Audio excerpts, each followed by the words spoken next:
The Sonic franchise went through a massive shift in the late 90s.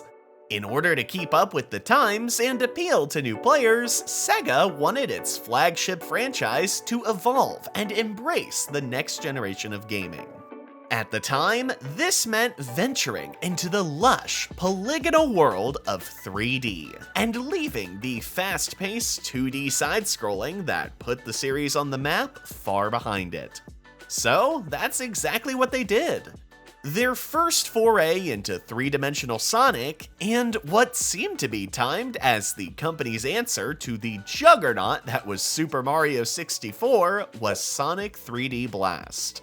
But let's face it, that wasn't real 3D, and other 3D Sonic experiences were accomplished with varying degrees of success.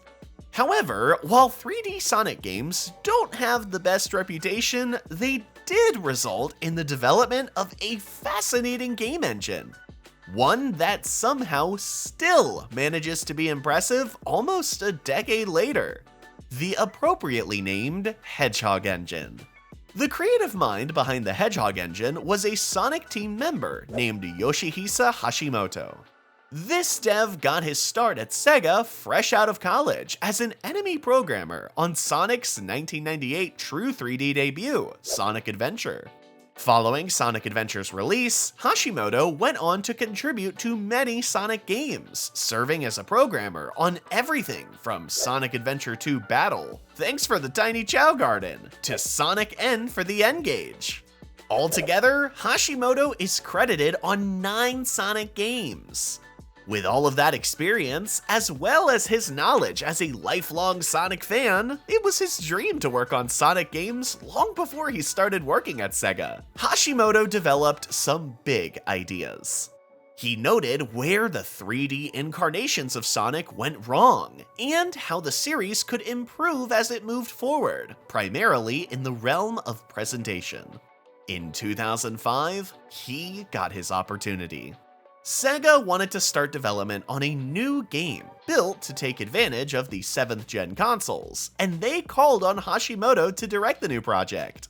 However, before work could begin on what would become Sonic Unleashed, Sonic Team needed a comprehensive game development environment that could accomplish a few things.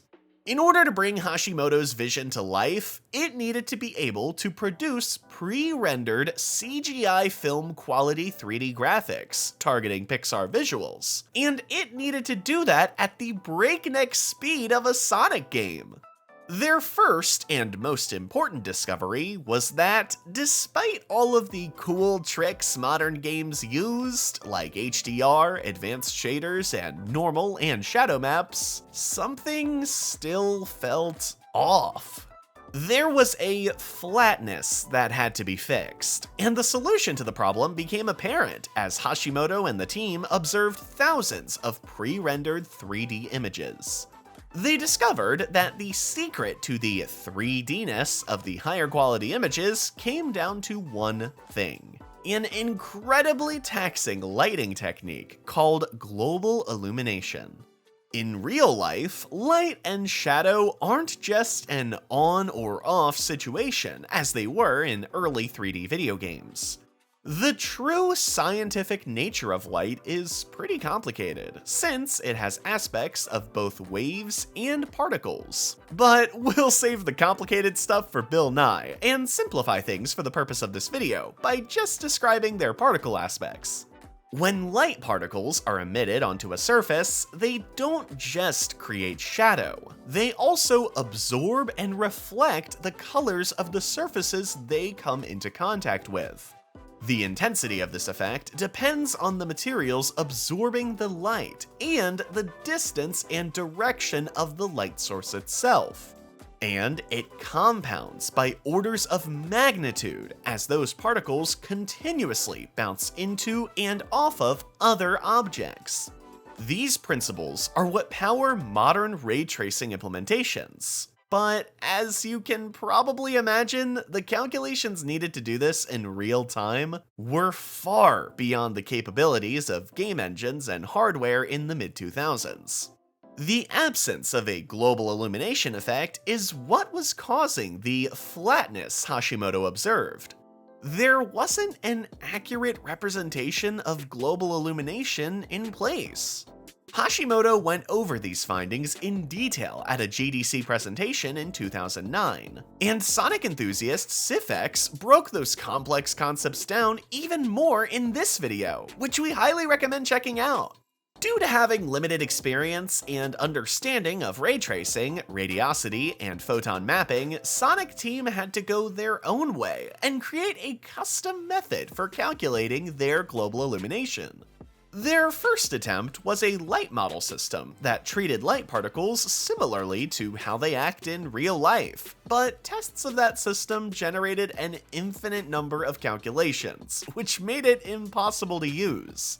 The second calculation method, what they called a light network, cut down on calculations significantly by only using a set number of particles, or rays, and storing that data in smaller, easier to process microfacets and textiles baked into every object in the game.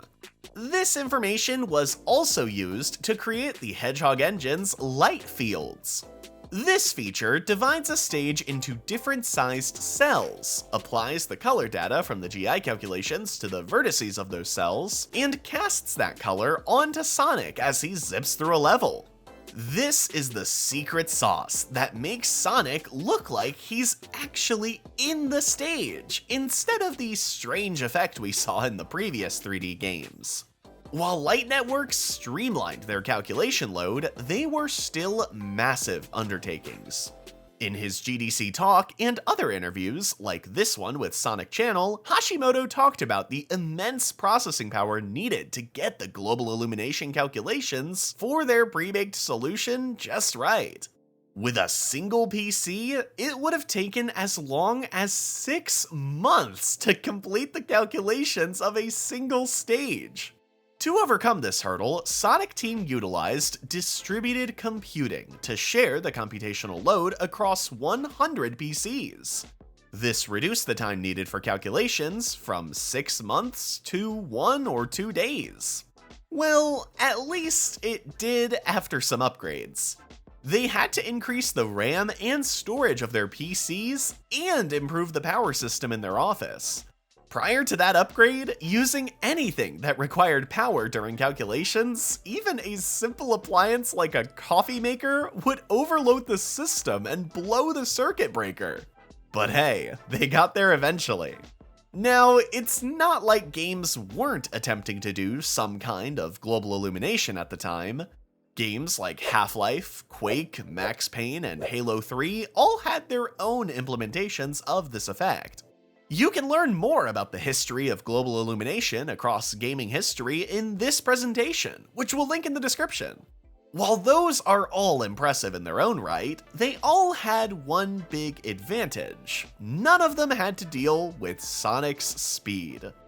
This is part of what makes the Hedgehog Engine special.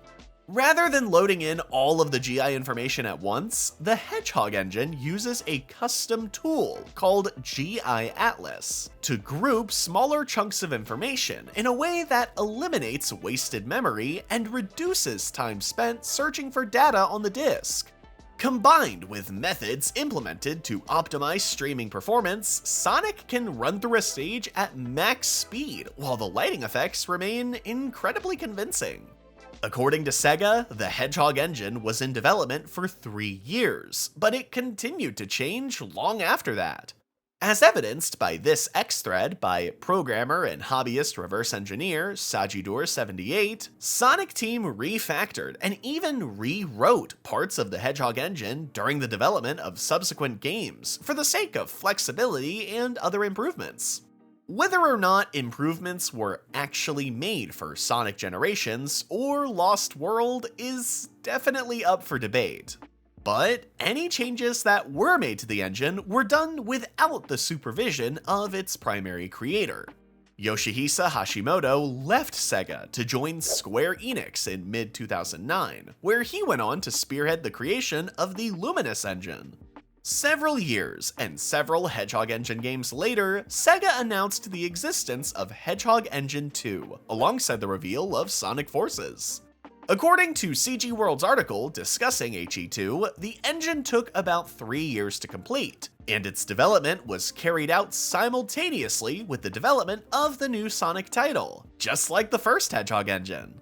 The Hedgehog Engine 2 improves over the previous version of the engine by including physically based rendering, dynamic lighting, and other features that create a more realistic look without sacrificing the unique style of Sonic characters.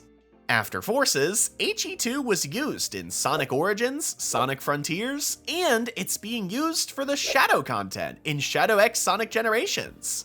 However, it was also used for Sega games that didn't explicitly, or at least only, feature Sonic, something its predecessor never did.